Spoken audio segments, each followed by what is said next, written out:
मुस्लिम समुदाय में 3 तलाक और 4 शादियों के लिए दायर कई याचिकाओं पर सुप्रीम कोर्ट में एक साथ सुनवाई चल रही है।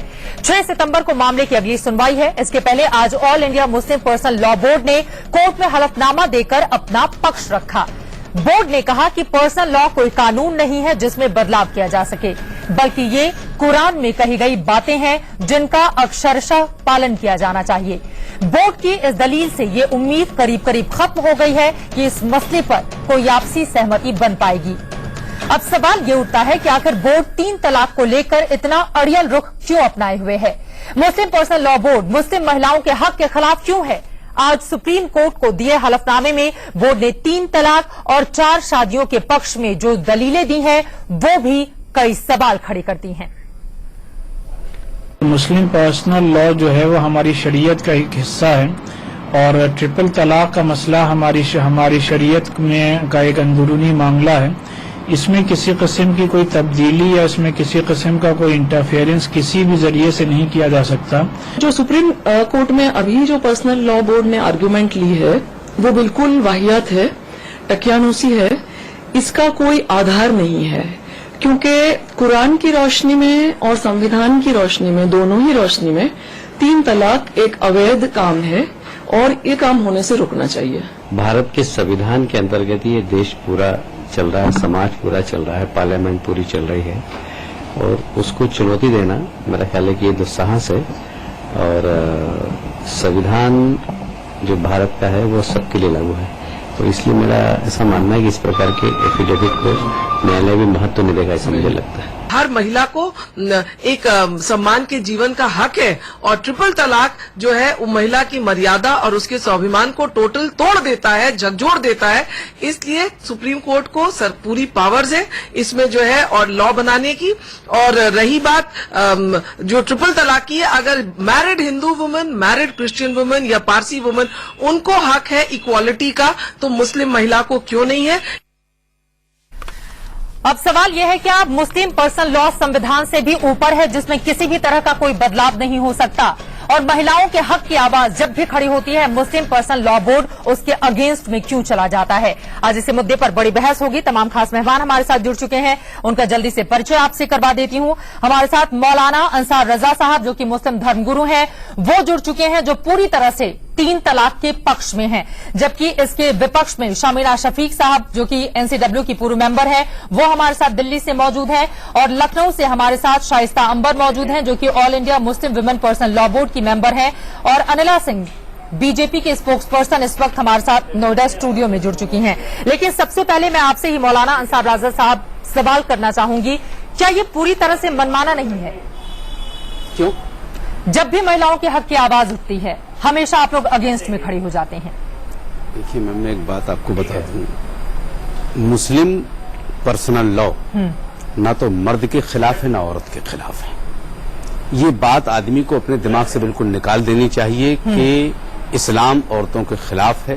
मैं आपको बता दूं, ये पूरी दुनिया जानती है कि इस्लाम ही वो इस्लाम औरतों के खिलाफ मैंने नहीं कहा। मैंने कहा कि जब महिलाओं के हक की आवाज उठती है मुस्लिम पर्सनल लॉ बोर्ड उसमें अड़ंगा लगाने के लिए पूरी तरह से अड़ंगा लगाया मुस्लिम पर्सनल लॉ बोर्ड ने। वही एक महिला जिसकी शादी होती है 3 बार तलाक देकर उसका पति उसे छोड़ देता है बच्चों के साथ, वो सड़क पर आ जाती है, दर दर भटकती है, भूखों मरती है और आप लोग कहते हैं कि कहां अगेंस्ट में है मुस्लिम पर्सनल लॉ बोर्ड। देखिए, तलाक किस सूरत में है? ऐसा नहीं है कि दिन में 500 केस तलाक के हो रहे हैं, उस पर बहुत ज्यादा डिबेटें हों। तलाक होती है, इसमें कोई शक व शुबा की गुंजाइश नहीं है कि तलाक होती है। और तलाक इस सूरत में नहीं है कि जरा जरा सी चीज पे किसी बहन को तलाक दे दी जाए, किसी औरत को तलाक दे दी जाए, ऐसा भी नहीं है।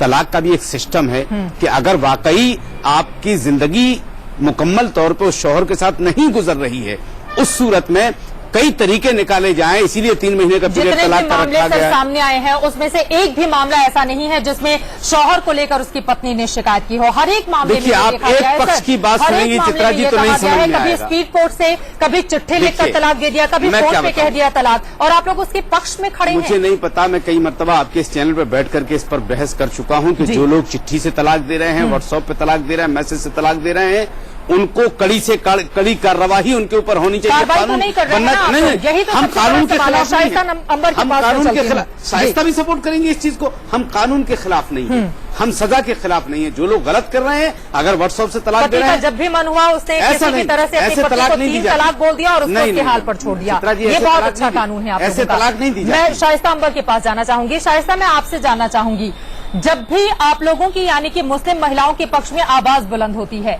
मुस्लिम पर्सनल लॉ बोर्ड की ओर से आपको नहीं लगता कि कुतर्क गढ़ा जाता है और ये कह दिया गया कि चूंकि ये इस्लाम के अकॉर्डिंग है, इस वजह से इसमें किसी भी तरह की बदलाव की गुंजाइश है ही नहीं? देखिए, पर्सनल लॉ बोर्ड ने जो भी बातें कही हैं जी, वो पूरी तरह से मुस्लिम महिलाओं के हक और अधिकार और उनके लिए हमदर्दी की भावना नहीं रखी है जी, अगर इस तरह की उनके अंदर भावना होती बिल्कुल, तो आज हमारी बहनें या विमेन पर्सनल लॉ बोर्ड का गठन ही नहीं होता बिल्कुल। और हमारी बहनें अदालतों में नहीं जाती और ये अपनी अपनी प्रार्थनाएं न कहती। अगर उनको दारुल कज़ा में या पर्सनल लॉ बोर्ड उनके तलाक को रुकवा देता, तलाक को, कुरान शरीफ के तलाक को वो प्रैक्टिस में नहीं ला रहे हैं, बिल्कुल, वो जमीनी हकीकत में उसको रोक नहीं रहे हैं। ये बोल तो वही रहे हैं जो कुरान कह रहा है, लेकिन कर वो नहीं रहे हैं। अगर वो करते जो कुरान कह रहा है तो आज तलाक के इतना रेशो अदालतों में, फैमिली कोर्ट में, सिविल कोर्ट में और ह्यूमन राइट्स में, थाने चौकी कचहरी में जितनी औरतों की तादाद है, तलाक की जो संख्या बढ़ रही है, ये सबके जिम्मेदार पर्सनल लॉ बोर्ड है। अगर इसने प्रैक्टिस में तलाक को उसी तरह से किया होता जैसा कुरान शरीफ है तो वैसा बिल्कुल परेशानी नहीं बढ़ती। परेशानी उन्हीं की बढ़ाई हुई है। बिल्कुल, जवाब दीजिए इस बात का। परेशानी तो आप ही लोग बढ़ा रहे हैं। उनका कहना है कि कुरान के हिसाब से अगर होता तो ऐसी स्थिति ही पैदा नहीं होती। शाइस्ता अंबर साहिबा, बड़ी अदब से, बहुत अच्छे तरीके से आपने अपनी बात को रखा, लेकिन मैं एक बात आपसे पूछना चाहता हूँ। 1450 साल से लेकर के आज तक जो बड़े बड़े उलमा हुए हैं, बड़े बड़े अकाबिर हुए हैं, सहाबा हुए हैं, ताबईन हुए हैं, तबे ताबईन हुए हैं, उन लोगों की समझ में ये कुरान नहीं आया जो समझ मुस्लिम पर्सनल लॉ महिला बोर्ड को आया। ये समझ से बाहर है। हमारे इतने बड़े बड़े बुजुर्ग जिन्होंने पूरी जिंदगी इस्लामी किताबों में निकाल दी, वो नहीं समझ सके इस चीज को, और आज आप लोगों की समझ में ये चीज आ रही 1450 साल के बाद कि इसमें फेरबदल होना चाहिए। ये तो हमारी समझ से बाहर है। अगर ये मसला 1400 साल पहले जिस तरह से हुजूर करीम सल्लल्लाहु अलैहि वसल्लम ने फरमाया और जैसे कुरान शरीफ में था और खुलफाए राशिदीन के सामने भी ये तलाक के मसले थे, अगर उसी टाइम में ये मसले उसी तरह से होते तो आज हम लोगों को इस तरह परेशानी नहीं होती। अब ये बात बताइए मुझे, आप एक बात बताइए। और हमारे इमाम जितने में चारों मसले के इमाम है वो सब तलाक को एक ही तलाक को अगर एक ही सांस में मना कर देते और कहते कि जिस तरह 3 महीने का है कुरान शरीफ के मुताबिक है, तो आज इस तरह तलाक के बारे में जो अफवाहें फैली है साहब, उनकी भी बात तो समझने की आप कोशिश कीजिए ना। आप तर्क तो दे रहे हैं। नहीं, अगर मुस्लिम धर्म में महिलाओं को दबाया जा रहा है, कुचला जा रहा है, उनकी स्थिति लगातार खराब होती हुई चली जा रही है। मैं एक बात पूछ रहा हूं, ये हर धर्म में होता है, लेकिन यहाँ पर चूंकि हम मुस्लिम महिलाओं की बात कर रहे हैं, हमारे प्रॉफिट के हमारे प्रॉफिट पुरुषों के हक की बात सुन लीजिए। नहीं, हमारे पुरुषों के हक की बात, हमारे प्रॉफिट के जो दूसरे खलीफा हैं हजरत उमर फारूक रज़ी अल्लाह तआला अन्हु, उनके जमाने में एक केस आया था कि एक मर्द ने अपनी औरत को एक ही साथ 3 तलाक दे दिया था। हजरत फारूक आजम ने उसको कोड़े लगाने का हुक्म दिया था, लेकिन तलाक माना था कि तलाक हो गया है। हम उससे आगे नहीं बढ़ सकते और ना आज चाहे वो जितने मोर्चे निकल आए, उमर फारूक से बड़ा मोर्चा नहीं निकाल सकते। ये उमर फारूक से बड़ा फैसला नहीं कर सकते ये लोग। जहां तक शमीना सफीक के पास में चलती हूँ। शमीना, मैं आपसे जानना चाहूंगी, इन लोगों के अपने अलग अलग तर्क हैं और मुझे लगता नहीं है कि ये लोग कम से कम आप लोगों की बात मानने वाले हैं। अब सवाल ये खड़ा हो रहा है कि आपको नहीं लगता कि मुस्लिम पर्सनल लॉ बोर्ड को कम से कम महिलाओं के हक में भी सोचना चाहिए? बार बार जब भी 3 तलाक के खिलाफ आवाज बुलंद होती है, आपको क्या लगता है कि वो बड़ी वजह कौन सी है जिसके कारण महिलाओं के हक में फैसला नहीं देता है मुस्लिम पर्सनल लॉ बोर्ड? सबसे बड़ी वजह मुस्लिम पर्सनल लॉ बोर्ड महिलाओं के हकूकों की बात नहीं कर रहा है, वो है कि मुस्लिम पर्सनल लॉ बोर्ड में महिलाओं की नुमाइंदगी नहीं है। मुस्लिम पर्सनल लॉ बोर्ड में टोटल मेंबर कितने हैं इनसे पूछिए, उसमें महिलाएं कितनी है इनसे पूछिए।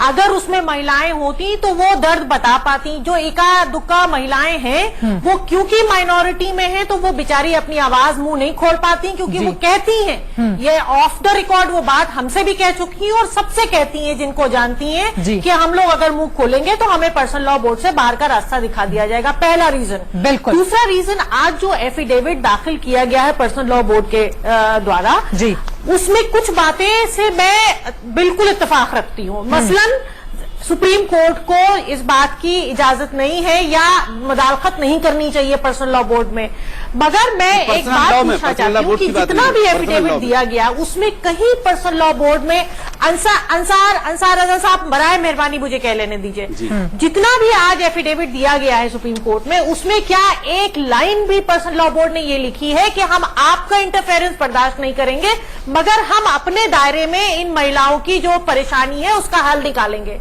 नहीं कहा।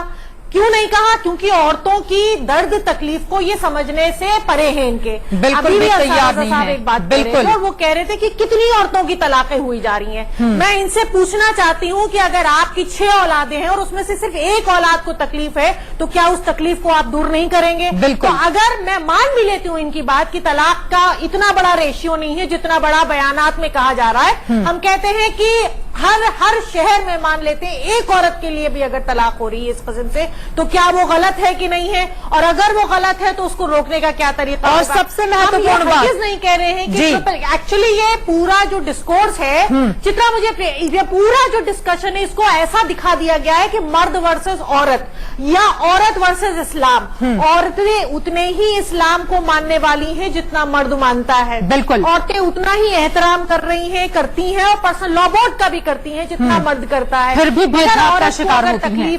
और सबसे ज्यादा हैरानी करने वाली बात, मैं लौटती हूँ आपके पास, क्योंकि मुस्लिम पर्सनल लॉ बोर्ड की ओर से जो हलफनामा दायर किया गया है सुप्रीम कोर्ट में, उसकी सबसे महत्वपूर्ण लाइन में यहां पर बताती हूं अपने दर्शकों को, और उसके बाद मौलाना साहब आप जरा जवाब दीजिएगा। उसमें एक लाइन जो बहुत सारी बातें कही गई हैं, उसकी एक सबसे महत्वपूर्ण लाइन जो सीधे सीधे आप लोगों पर सवाल खड़े करती है, पत्नी से छुटकारा पाने के लिए पति उसका कत्ल कर दे, इससे बेहतर है कि उसे 3 बार तलाक बोलने दिया जाए। ये क्या है? इसमें गलत, ये कौन सा तर्क है? इसमें गलत क्या ये है? कौन सा तर्क है? इसमें गलत क्या है चित्रा जी? नहीं, मतलब आप लोग अपनी मेंटेलिटी को यहाँ तक रखे हुए हैं कि पत्नी का कत्ल कर दिया जाएगा। एक चीज ये कही जा रही है कि किसी की जान मारने से बेहतर है कि आप उसको छोड़ दो, कि वो जाकर के कम से कम दिन जिंदगी दूसरे के साथ गुजार उसके लिए एक व्यवस्था होनी चाहिए ना।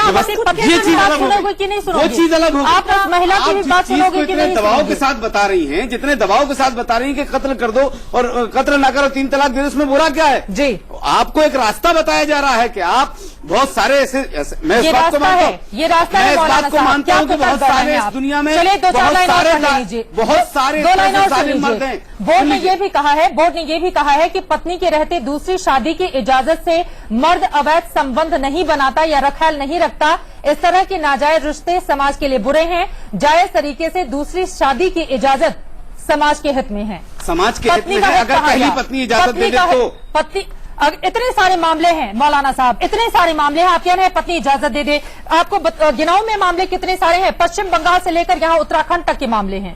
कैसा आपको तर्क देते हैं? हम आपको मामला बताते हैं। आप जिसका तस्करा करना चाह रही हैं, जिस तरफ आप इशारा कर रही हैं, वो हमने उनका तलाकनामा भी पढ़ा है जी। हम आफरीन की बात कर रहे हैं, हमने तलाकनामा भी उनका पढ़ा है, उसका तलाक हुआ ही नहीं है, वो जबरदस्ती कोर्ट चली गई है। वो ये तो जबरदस्ती की बात आप नहीं, ये तो जबरदस्ती आप उनका जो आप अभी निकलवा लीजिए उनका तलाकनामा, उसमें बाका हमने उनसे ये पूछा कि आपको जो तलाक दी है कि आपके शौहर ने इकरार किया है? कहा नहीं, इकरार नहीं किया, खाली चिट्ठी भेज दी। क्या नहीं चलेगा? अनिला से क्यों नहीं चलेगा? मैं जाऊंगी, लेकिन उसके पहले शाइस्ता अंबर में आपसे प्रतिक्रिया लेना चाहूंगी। एक सेकेंड सर, कुतर्क मत कीजिए। शाइस्ता अंबर, जो बातें बोर्ड की ओर से कोर्ट के अंदर कही गई हैं, क्या आप लोग इससे सहमत हैं? क्या कह रही? आवाज साफ नहीं आई क्या? फिर से मुस्लिम पर्सनल लॉ बोर्ड की ओर से कोर्ट के भीतर तमाम बातें कही गई हैं। एक बार फिर से मैं पढ़ देती हूं। उसमें कहा गया है कि पत्नी के रहते दूसरी शादी की इजाजत से मर्द अवैध संबंध नहीं बनाता या ख्याल नहीं रखता। इस तरह के नाजायज रिश्ते समाज के लिए बुरे हैं। जायज तरीके से दूसरी शादी की इजाजत समाज के हित में है, लेकिन यहाँ पर महिलाओं के हित की एक भी बात नहीं कही गई है। दूसरा तर्क दिया गया है, पत्नी से छुटकारा पाने के लिए पति उसका कत्ल कर दे, पत्नी से छुटकारा पाने के लिए पति उसका कत्ल कर दे, इससे बेहतर 3 तलाक है। ये बातें आप लोगों के गले उतर रही हैं क्या?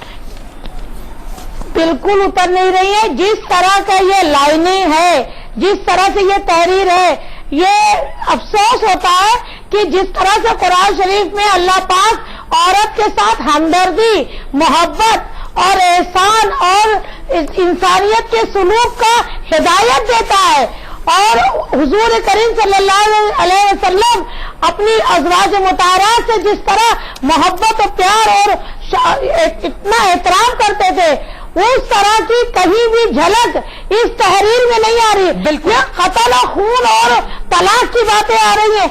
दूसरी शादी जिस तरह से ये तहरीर की है, ये प्रैक्टिस में नहीं है, क्योंकि दूसरी शादी तब कर लेते हैं जब औरत को पता ही नहीं चलता, औरत को खाना कपड़ा नहीं देते, उसको जरूरत के हिसाब से उसकी जरूरतें नहीं पूरी करते, और जाके दूसरी शादी कर लेते हैं या अय्याशी करने को अल्लाह ने, इस्लाम ने मना किया है। लेकिन ये भी मना किया है कि मौलाना सर रजा साहब, आप कई एक सेकंड, आप पहले मेरी के रहते हुए पति अपनी दूसरी शादी कर ले, 4 पत्नियां रखे, जब बनाए जिसको भी तलाक दे दे, और आप कह रहे हैं कि इसको इसका नाम मत दिया मुझे जाए। हिंदुस्तान का एक केस बता दीजिए जिस मत के बाद 4 पत्नियां हो, अभी साबित कर दीजिए आप मुझे। एक केस बता दीजिए हिंदुस्तान का। हमारे यहाँ 4 शादी करने का हुक्म कैसा है उसको कोई समझता नहीं है। बस ये कह दिया जाता है कि साहब इस्लाम में 4 शादी की इजाजत है। अरे 4 शादी की इजाजत किस सूरत में है, और कैसी औरतों से शादी करने का हुक्म वो नहीं बताया जाता। बस ये कह दिया जाता है इस्लाम में 4 आप शादी सही कह रहे हैं, लेकिन अंसार भाई आप सही कह रहे हैं, लेकिन हकीकत में ये नहीं है। हकीकत में ये नहीं है, क्योंकि अगर आप हकीकत में देखिए तो शौहर बताता ही नहीं है जब दूसरी शादी, उसको छोड़ के चला जाता है, और वो ढूंढती रहती है कि मेरा शौहर घर नहीं आया। पता चलता है कि उसने जाके दूसरी शादी कर ली है, सऊदी अरब में है या कहीं और है। अभी कल ही मेल आया है मेरे पास, वो प्रेग्नेंट थी और उसको ज्यादा दिन भी नहीं हुए शादी को, 5-6 महीने हुए, और वो चला गया, गायब हो गया। बाद में पता चला कि उसने दूसरी शादी कर लिया। ये जुल्म है, ये बच्चा पैदा कर लिया, रो रही है। इनके खिलाफ आप लोग आवाज उठाते हुए यही तो दिक्कत है। कैसे आवाज उठाएंगे, उसका पता नहीं तो कहाँ से पकड़ के लेकर के आए। अंसार साहब, मर्द अपनी फितरत से बाज नहीं आए, और जितने भी कानून है वो सब महिलाओं के लिए बना दिए जाए, और महिलाओं के हक में जब महिलाएं अपनी आवाज उठाएं, नहीं 4 महिलाओं के हक में जब, फंस गए तो अरे लेकिन आप देखें ना, 4 महिलाओं से ज्यादा ताकतवर तो आप निकले ना। आप देखिए सुप्रीम कोर्ट में क्या हलफनामा आप लोगों ने दायर क्या गलत दिया है। चलिए मैं एक बार अनिला सिंह को भी लाना चाहूंगी, उसके बाद लौटती हूं अंसार रजा साहब आपके पास। अनिला सिंह जी, केंद्र से भी पक्ष मांगा गया है, क्या जवाब देने जा रही है केंद्र सरकार सुप्रीम कोर्ट के अंदर? जी बिल्कुल, आपको पता ही है चित्रा जी की केंद्र ने, आपको पता है कि लॉ कमीशन पे ये मसला भेज दिया है, और उनको कहा है कि जो जो उनको इन्फॉर्मेशन चाहिए वो ऑलरेडी दे भी दी गई है, और आगे जो भी सपोर्ट चाहिएगी वो दी जाएगी। परंतु एक भारतीय जनता पार्टी की प्रवक्ता होने के नाते आपने मुझसे केंद्र के ऊपर प्रश्न किया, मैंने उसका उत्तर दे दिया। पर मेरी कौम महिला की है, नारी की है, औरत की है। मैं जब किसी महिला, किसी नारी, किसी औरत, किसी भी मजहब की हो, किसी भी धर्म की हो, किसी भी रिलीजन की हो, उसके ऊपर अगर ज्यादती होती है तो ठेस मुझे भी लगती है, क्योंकि वो मेरी कौम है। चित्रा जी बोला था तब, चित्रा जी आप भी जानते हो कि पूरे विश्व में पुरुष मानसिकता हावी रहती है, पेट्रियार्की हावी रहती है, और यहाँ नागरिक संहिता का दावा बार बार बीजेपी ने। और चित्रा जी एक चीज और मैं यहाँ पे कहना चाहूंगी, अब तो आपकी सरकार है, अब तो कुछ हो जाना चाहिए। बिल्कुल हो जाना चाहिए, बिल्कुल हो जाना चाहिए, और कदम उठा भी लिया गया है। परंतु ये एक ऐसा मसला है कि जल्दबाजी में इसके ऊपर कोई फैसला नहीं लिया जा सकता है। मैं यहाँ पर 2 बातें कहना चाहूंगी कि 22 इस्लामिक देश ऐसे हैं जहां पे ट्रिपल तलाक नहीं माना जाता, जिसमें कि पाकिस्तान और बांग्लादेश भी हैं। जी, तो हमारा हिंदुस्तान को ऐसे क्यों अलग छोड़ा गया है, मुझे समझ में नहीं आता। तो मैं कोई सरकार की भूमिका भी बहुत महत्वपूर्ण हो जाती है, वही तो मैं सवाल पूछ रही हूं। अच्छा, दूसरी बात यह है कि 1986 में पार्लियामेंट ने जो एक्ट पास किया था, द मुस्लिम वुमेन, वो सारी बातें आपकी सही हैं, वो सारी बातें संज्ञान में काला ली हैं लोगों धब्बा से, है, लेकिन अब उसको हटाया जाएगा नहीं। चित्रा जी, पर ऐसे एकदम से आनन फानन में ये मसला हम बिल्कुल इसका कितना वक्त फैसला नहीं ले लगेगा? क्या सकते। बातचीत की कोई पहल की जा रही है आप लोगों की बिल्कुल ओर से? सारी चीजें, सारी इंफॉर्मेशन ले ली गई है, सब कुछ आप देख रहे हैं, एक प्रक्रिया से होता है। ऐसा नहीं होता है कि भाई कोई भी चीज आप जल्दबाजी में लेकर आ जाओ और बाद में उस पर पछतावा होता है, क्योंकि संविधान ने भी जो हमें राइट्स दिए हुए हैं, जो हमें हक दिए हुए हैं, उसका भी तकाजा किया जाता है। तो हर चीज को देखते हुए कि किसी की जो धार्मिक भावनाएं हैं उस पर भी ठेस ना लगे, परंतु औरत का हक ना मारा जाए। बिल्कुल, और उसे हक की आवाज को दबाने का काम बार बार मुस्लिम पर्सनल लॉ बोर्ड की ओर से किया जा रहा है। लेकिन अंसार रजा साहब, जब हम एक देश में रहते हैं, हिंदुस्तानी है हम सब, तो फिर एक देश में एक जैसा कानून क्यों नहीं लागू होना चाहिए?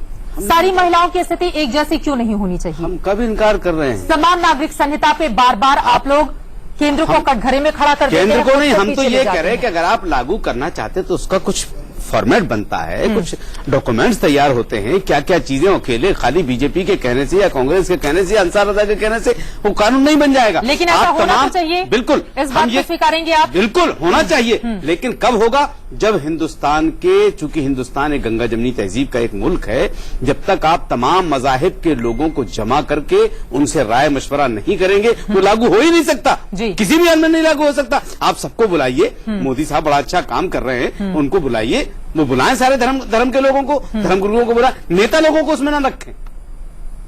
आप धर्म गुरुओं को बुलाइए, उनसे कहिए कि आप इस तरह, आप देखिए अगर सबसे आगे मुसलमान नजर ना आए तो कहिएगा। चित्रा, यहाँ पे एक बात जोड़ना जल्दी से शमीना कुछ जोड़ना चाहती है। बिल्कुल। मैं देखिए यहाँ पे ये कहना चाहूंगी, मौलाना साहब ये तो मानेंगे क्योंकि यहाँ पर दो मेरी मुस्लिम बहनें भी बैठी हुई हैं। कांग्रेस ने जाति तो करी थी मुस्लिम बहनों के साथ, ठीक है, नंबर एक, अब वो आप लोगों का जिसको हम ठीक करना चाहते हैं, या फिर और दूसरी बात ये है सरकार है उसको कदम उठाना चाहिए। आंकड़े अगर देखे जाएं, अभी पीछे अखबार में भी निकला था कि तकरीबन 42.7% जो मुस्लिम्स हैं इलिटरेट्स हैं, ये हाईएस्ट परसेंटेज है। और उसमें भी अगर हम अपनी बहनों की बात करते हैं मुस्लिम्स में, 50% से ज्यादा मुस्लिम बहनें हमारी इलिटरेट हैं। और आप शहरी इलाके में, अगर अर्बन इलाके में देख लेते हैं तो 60% जो अर्बन इलाके में रहती हैं। दुर्भाग्य है ना, सरकारों को इसके लिए काम करना चाहिए। यही कहना चाहती हूँ, इसमें एक धर्म या वर्ग की बात नहीं है। आपको इस तरह की स्थिति तकरीबन हर जगह देखने को मिलेगी। इसके लिए केंद्र सरकार को बहुत जिम्मेदारी से अपने कदम बढ़ाने चाहिए। यहाँ पर नहीं, हम राजनीति नहीं करेंगे। की बात हो रही है,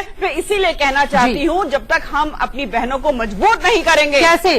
सरकार का ये काम है, सरकार क्या कर रही है? सरकार को तो पता नहीं चलता है कि कभी समान नागरिक संहिता की बात करती है अनिला जी और कभी नहीं करती है। इन्होंने कहा कि यूपीए सरकार ने तो हमारी मुस्लिम बहनों को पीछे धकेला, तो आपने कौन सा आगे कर रखा है? अब हमने तो 2.5 साल आपको भी होने जा रहे हैं, आपने एक मरतबा बात भी नहीं किया। पार्टी से अनिला जी कोई मौजूद नहीं हमारे साथ, उनकी प्रतिक्रिया हम नहीं ले पाएंगे। राजनीतिकरण नहीं होना चाहिए, राजनीति नहीं होनी चाहिए, पॉलिटिक्स नहीं होनी चाहिए। बिल्कुल नहीं, बिल्कुल नहीं। बिल्कुल यही कहना चाहती हूँ कि बिल्कुल राजनीति नहीं होनी चाहिए, और इसीलिए मैं दरख्वास्त करती हूँ। मैंने इसीलिए सबसे पहले समीना जी ये बात रखी है कि सारे धर्म लोगों को मत रखिए, मैंने इसीलिए। राजनीति करते हैं। छोटे से ब्रेक का वक्त हो चला है, शमीना मैं आपके पास लौटूंगी, लेकिन ये इस देश का दुर्भाग्य है कि महिलाओं के अधिकारों से जुड़े मुद्दे पर भी राजनीति शुरू हो जाती है और बीच का रास्ता कोई निकलता नहीं है। लेकिन बड़ा सवाल यह है, 3 तलाक जैसे गंभीर मुद्दे पर मुस्लिम पर्सनल लॉ बोर्ड हमेशा महिलाओं के अगेंस्ट क्यों खड़ा हो जाता है? उनके हक की आवाज को बुलंद क्यों नहीं किया जाता? चर्चा में यहीं से आगे बढ़ेंगे और बीच का रास्ता क्या है बताएंगे ब्रेक के बाद।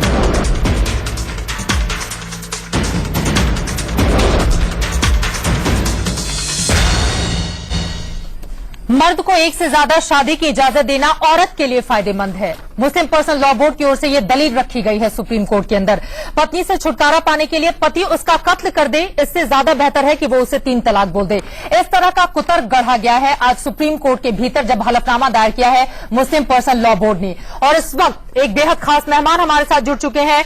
मुस्लिम पर्सनल लॉ बोर्ड के मेंबर जफरयाब जिलानी साहब हमारे साथ मौजूद हैं सीधे लखनऊ से। जफरयाब साहब, चलिए उनके पास मैं चलूंगी, बहुत जल्दी वो हमारे साथ जुड़ने वाले हैं, लेकिन उसकी पहले एक बार फिर से मौलाना अंसार रजा साहब मैं आपके पास ही आ जाती हूँ। ये क्या मतलब, ये कौन सी दलीलें रखी गई हैं कि मर्द को एक से ज्यादा अगर शादी की इजाजत पत्नी देती है तो इससे उसी का फायदा होगा? कैसा फायदा होगा? एक पत्नी को अगर वो अपने पति को एक से ज्यादा शादी की इजाजत दे देती है तो उसका हक नहीं मरता?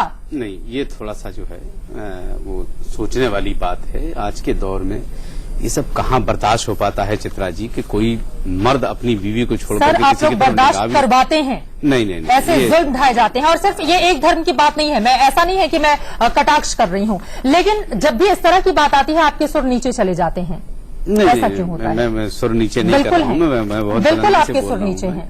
मैं ये कह रहा हूँ कि ये बात थोड़ा सा सोच समझ के, पता नहीं उन्होंने क्या लिखा था, क्या छप करके आ गया, ये तो मैं नहीं कह सकता। नहीं, जो कहा है वही छप के आया हुआ है। मुझे ये लगता है कि इस तरह की बात ठीक नहीं है।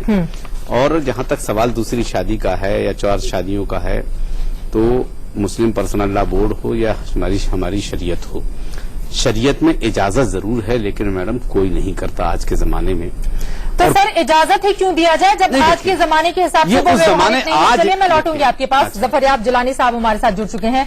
जफरयाब साहब, आप लोगों की ओर से, आप इतने बुद्धिजीवी हैं, हमेशा हम लोग आपको सुनते भी रहते हैं, अगर आप लोगों की ओर से यानी कि मुस्लिम पर्सनल लॉ बोर्ड की ओर से इस तरह के कुतर्क दिए जाएं सुप्रीम कोर्ट के अंदर, मैं एक बार फिर से पढ़ के सुनाना चाहूंगी। मर्द को एक से ज्यादा शादी की इजाजत देने की व्यवस्था औरत के लिए फायदेमंद है। कैसे, ये मैं आपसे जानूंगी। पत्नी से छुटकारा पाने के लिए पति उसका कत्ल कर दे, इससे बेहतर है कि 3 बार उसे तलाक दे दे। आपको नहीं लगता कि ये कुतर्क किया गया है सुप्रीम कोर्ट में इस तरह की बातों का हलफनामा दायर करके? देखिए, आप इसको कुतर्क कह सकती हैं, लेकिन ये सब रियलिटीज ऑफ लाइफ हैं।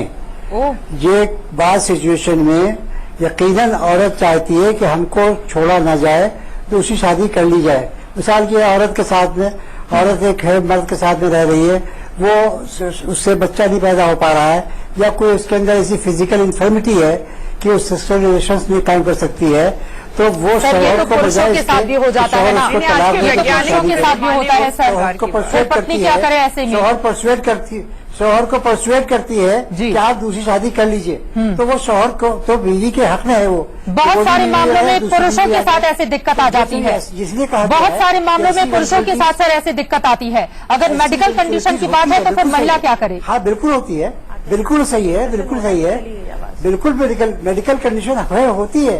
तो उस सूरत में अगर आप बैन कर दीजिएगा दूसरी शादी, तो फिर उसके साथ कैसे रह सकते हो? तो ये चीजें हैं जहाँ पर इस्लाम ने इसकी परमिशन दी है, वरना सख्त पाबंदी लगाई है कि जब तक आप सबको इक्वल ट्रीटमेंट न दे सके दूसरी शादी मत करें, ये कुरान कहता है।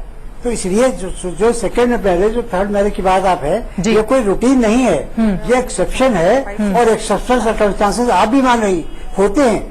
तो उन सर्कमस्टांसेस के लिए अगर परमिशन है, अब मिसाल के तौर पर आपके हिंदू लॉ में परमिशन नहीं है, तो क्या कर रहे हैं मर्द ऐसी सिचुएशन में? या तो वो दूसरी शादी के बगैर किसी और औरत से ताल्लुक रखे या फर्स्ट मैरिज को डिसॉल्व करें। सर, जिन 5 लोगों ने याचिका लगाई है उनके केस एक्सेप्शनल नहीं है सर, उनके केस बहुत नॉर्मल है, लेकिन वहाँ पे किसी को स्पीड पोस्ट से, किसी को चिट्ठी के जरिए, किसी को फोन पर तलाक दिया गया है। वो एक इंडिविजुअल के केस तय नहीं होता, एक इंडिविजुअल नहीं है सर, बहुत सारे मामले इस तरह के सुप्रीम कोर्ट लॉ तय करेगा। सुप्रीम कोर्ट एक शख्स के साथ, बिल्कुल सही है, एक शख्स के साथ नाइंसाफी हुई जी, और वो कोर्ट गया, तो उसको रेमेडी कोर्ट से मिलेगी, लेकिन लॉ डिक्लेयर करने के वक्त सब देखा जाएगा, सारी सर्कमस्टांसेस देखे जाएंगे कि लॉ कंटिन्यू करते रहना चाहिए या लॉ को अल्ट्रा वायलेंस डिक्लेयर कर देना चाहिए। इसलिए ये बातें पर्सनल लॉ की तरफ से सुप्रीम कोर्ट ने अपने एफिडेविट में रखी गई है। इसके अलावा और बहुत से एग्जाम्पल हो सकते हैं जो आर्गुमेंट में पेश किया सकते हैं कि लॉ को अफोर्ड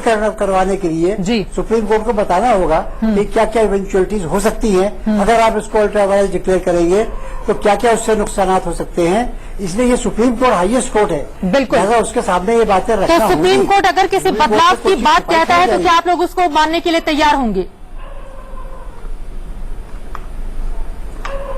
अभी तो सुप्रीम कोर्ट के जो फैसले हमने साइड किए हैं वो ये साइड फैसले हैं कि हम पर्सनल लॉ में इंटरफेरेंस नहीं कर सकते हैं, ना हमें करना चाहते हैं। पार्लियामेंट लॉ को अमेंड करना चाहे तो करे, और सुप्रीम कोर्ट ने खुद कहा है 1980 के फैसले में भी, 2000 के फैसले में भी, कि हम किसी ट्राइबल के, हिंदुओं के बारे में कहा है, हिंदू पर्सनल लॉ को भी आर्टिकल 14 पर ट्रस्ट नहीं कर सकते। तो अभी तो हमने सुप्रीम कोर्ट के फैसलों को उसमें पेश किया है अपने हलफनामे में। अब जब सुप्रीम कोर्ट इससे आगे बढ़ेगा और ये कहेगा कि नहीं हम इन फैसलों को नहीं मानेंगे, तो सुप्रीम कोर्ट तय करेगा।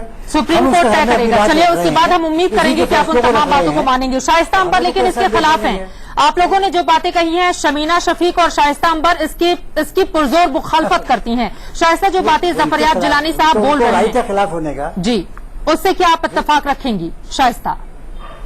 देखिए ऐसा है कि हमारे भाई जफरयाब जिलानी साहब ने जो बातें कही है वो मुस्लिम पर्सनल लॉ के हिसाब से कही है जी। लेकिन हकीकत में ये है नहीं ऐसा। अगर औरत ये चाहती है कि हमारे अंदर कोई कमियां हैं तो वो चाहती है कि ठीक है हम बेकार है, हम अपने शौहर के लिए किसी तरह की खुशियां नहीं दे सकते हैं, तो वो कुर्बानी देती है कि हाँ दूसरी शादी कर लो। लेकिन ऐसा नहीं है। यहाँ शौहर, हकीकत यह है कि शौहर छोड़ देता है, जहेज की वजह से उसको छोड़ देगा, जहेज न लाने की वजह से उसको तलाक दे देगा या गायब हो जाएगा, या बहुत सारी समस्याएं है। तलाक 1 सेकंड में दे देगा। कुरान शरीफ में साफ कहा गया है दूसरी शादी ना करो, अदल ना कर सको तो एक पर ही बस करो। तो वो भी कह रहे हैं कि आप ट्रीटमेंट नहीं कर सकते तो मत करो, वही तो बात उन्होंने जिलानी साहब ने कही है। हाँ, और यहाँ तक कहा गया है कि अगर तुम्हारी फाइनेंशियली हैसियत नहीं है तो खुद अपने खाने पीने की परेशानी है तो तुम शादी भी न करो, नफिल रोजे रखो।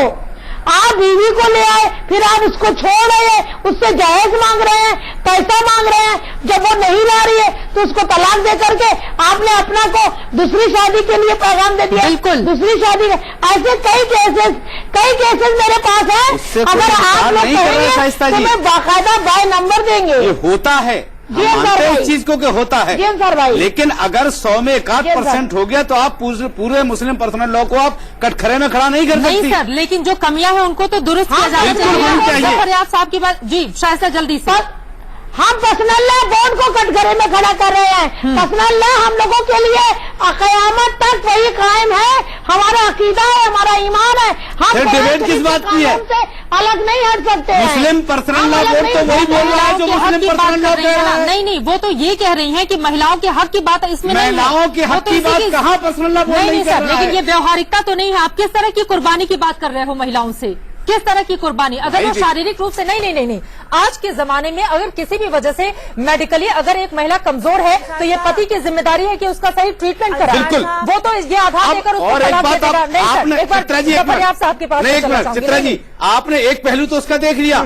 हम आपको इसी दुनिया में ऐसे मर्द बता देंगे कि 1000 कमी होने के बाद औरत के अंदर वो अपनी बीवी को छोड़ने के लिए तैयार नहीं है। जिम्मेदारी है बिल्कुल, और न दूसरी शादी करने को तैयार है। जिम्मेदारी से कोई भाग नहीं सकता, कोई नहीं भाग सकता। लौटती हूँ जफरयाब साहब, एक और सवाल है। यहाँ पर शाइस्ता ने एक कुर्बानी का जिक्र किया है कि औरत अपनी कुर्बानी देती है बहुत सारे मामलों में, लेकिन आपको नहीं लगता कि अगर, जैसा कि आपने मेडिकल का हवाला देकर कहा, अगर किसी पत्नी की तबीयत खराब है या उसे कोई शारीरिक दिक्कत है जिसकी वजह से उसके बच्चे नहीं हो रहे हैं, तो ये पति की जिम्मेदारी हो गई ना कि वो उसे बेहतर से बेहतर मेडिकल ट्रीटमेंट उपलब्ध कराए। इस बात को तो आधार बनाकर तुरंत तलाक दे दिया जाएगा।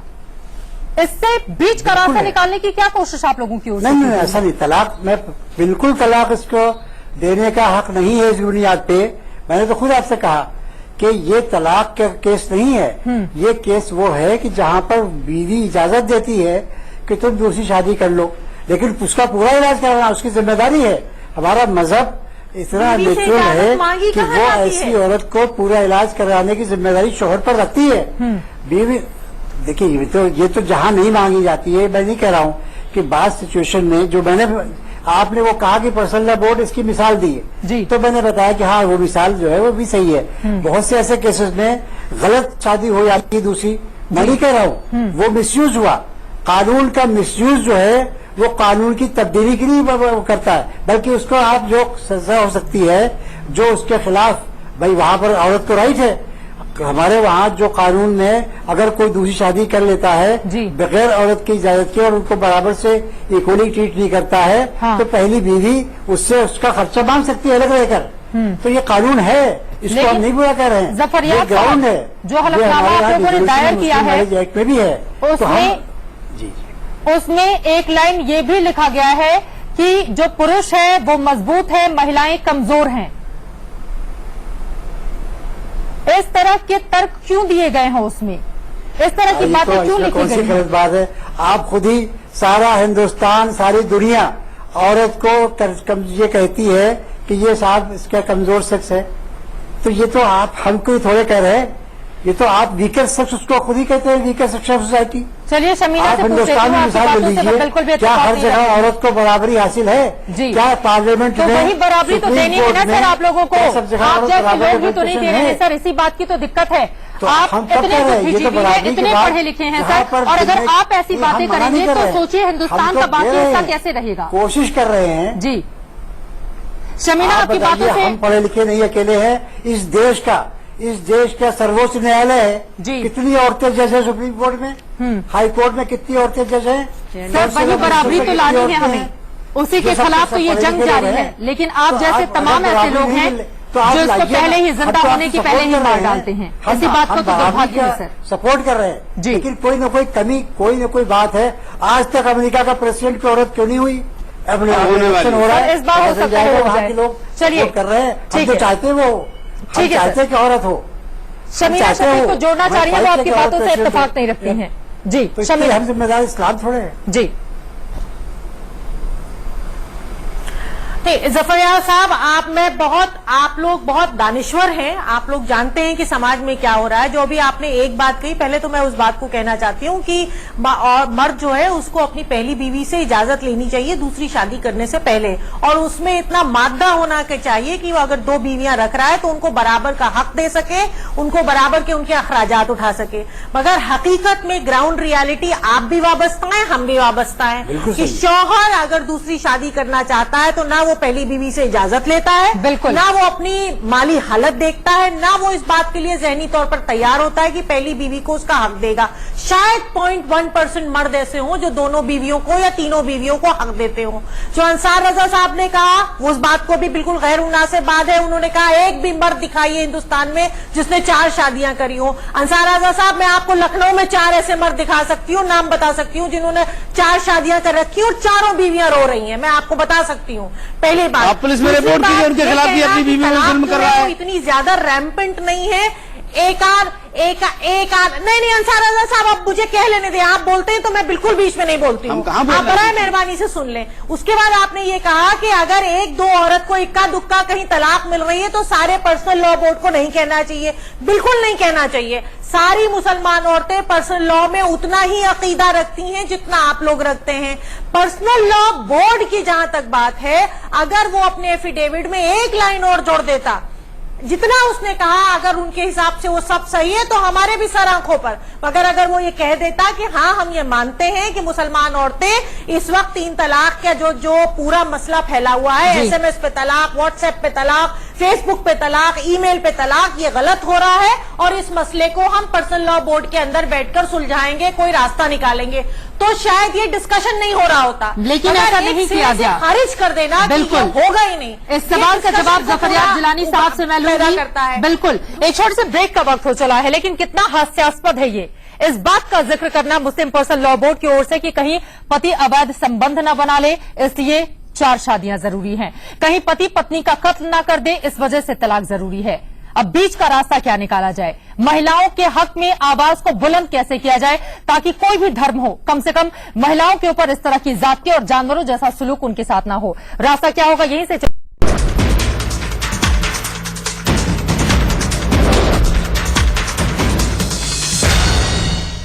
हिंदुस्तान का संविधान समानता की बात करता है, धर्म, लिंग, जाति के आधार पर भेदभाव नहीं करने की बात करता है, लेकिन मुस्लिम पर्सनल लॉ बोर्ड का सेक्शन 2 ठीक इसके विपरीत अपनी राय रखता है। अब बड़ा सवाल यह है कि मुस्लिम धर्म की महिलाओं के हक की आवाज को उठाएगा कौन, और मुस्लिम पर्सनल लॉ बोर्ड हर बार इस पूरे मामले में जब भी 3 तलाक की बात आती है रोड़े क्यों अटकाता है? बीच का रास्ता कैसे निकाला जाए? जफरयाब जिलानी साहब, सीधे मैं आपके पास आऊंगी, लेकिन जो हलफनामा आप लोगों की ओर से दिया गया है उसकी 2 लाइन में जल्दी से पढ़ देती हूं। Male is a stronger and female weaker sex, man is not dependent upon women for his protection, on the contrary she needs him for her defence. ये क्या बातें आप लोगों की ओर से कही गई है सर? कम से कम आप लोग एक लाइन तो ऐसे जोड़ते जिससे हम उम्मीद करते कि नहीं आप लोग मुस्लिम महिलाओं के हक में खड़े हैं। वीकर सेक्स पूरी दुनिया में कहा जाता है वुमेन को, वीकर सेक्स नहीं कहा जाता है क्या?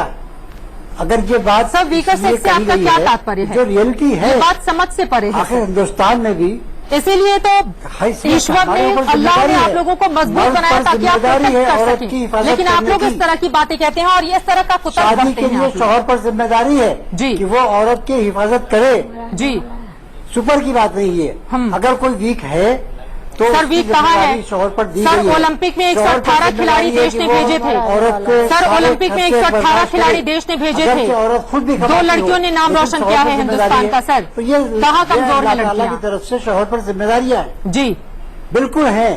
हिंदुस्तान की वजीर आजम भी औरत हुई है, पाकिस्तान की वजीर आजम भी हुई है, बांग्लादेश की भी हुई है, इंग्लैंड की वजीर आजम। हमें अपने देश को मजबूत बनाना है ना सर, हमें अपने देश को शाइस्ता। के बावजूद भी जी, शाइस्ता से उनकी महिलाएं बहुत कमजोर हैं और जी जी सर, समझ गई मैं आपकी बात। जी, औरत को मजबूत कराना है, औरत को तमाम हुकूक मिलना चाहिए, लेकिन ये औरत को मर्द पर जो जिम्मेदारियां हैं सर, जिस देश की महिला प्रधानमंत्री और राष्ट्रपति रह चुकी हो उस देश में महिलाओं को कमजोर आप कैसे मान सकते हैं?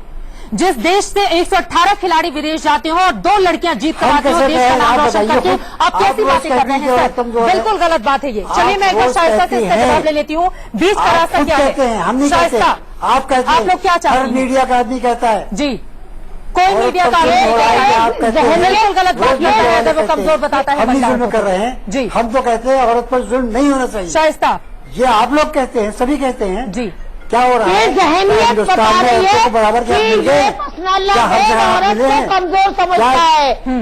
अगर वाकई में ये वीकर सेक्शन करते हैं तो इस्लाम में कमजोर लोगों के लिए हमदर्दी और इंसाफ और उसका एहतराम कहा गया है। औरत का एहतराम इनके लिए वीकर सेक्शन की जगह पे कोई रिस्पेक्टेबल वर्ड रख लेते, सेंटेंस रख लेते तो अच्छा था। वक्त की कमी है शाइस्ता, इस वजह से यही मैं खत्म करना चाहूंगी इस डिबेट को। लेकिन ये गलती कर रहा है ये समाज अगर ये सोच रहा है कि महिलाएं कमजोर हैं और उनकी आवाज को इस तरह से दबाने का काम किया जाएगा। जिस देश की प्रधानमंत्री महिला रह चुकी हो, राष्ट्रपति महिला रह चुकी हो, जिस देश की बेटियां अंतर्राष्ट्रीय स्तर पर जाकर हिंदुस्तान का नाम रोशन कर रही हो, उस देश के लोग ऐसा सोच भी कैसे सकते हैं कि यहां की महिलाएं कमजोर हैं? लेकिन उम्मीद हम करेंगे मुस्लिम पर्सनल लॉ बोर्ड को कम से कम बुद्धि आएगी और मुस्लिम महिलाओं के हक की आवाज वो उसी तरह से बुलंद करेंगे जैसा कि शाइस्ता अंबर और इस वक्त शफीना कर रही हैं।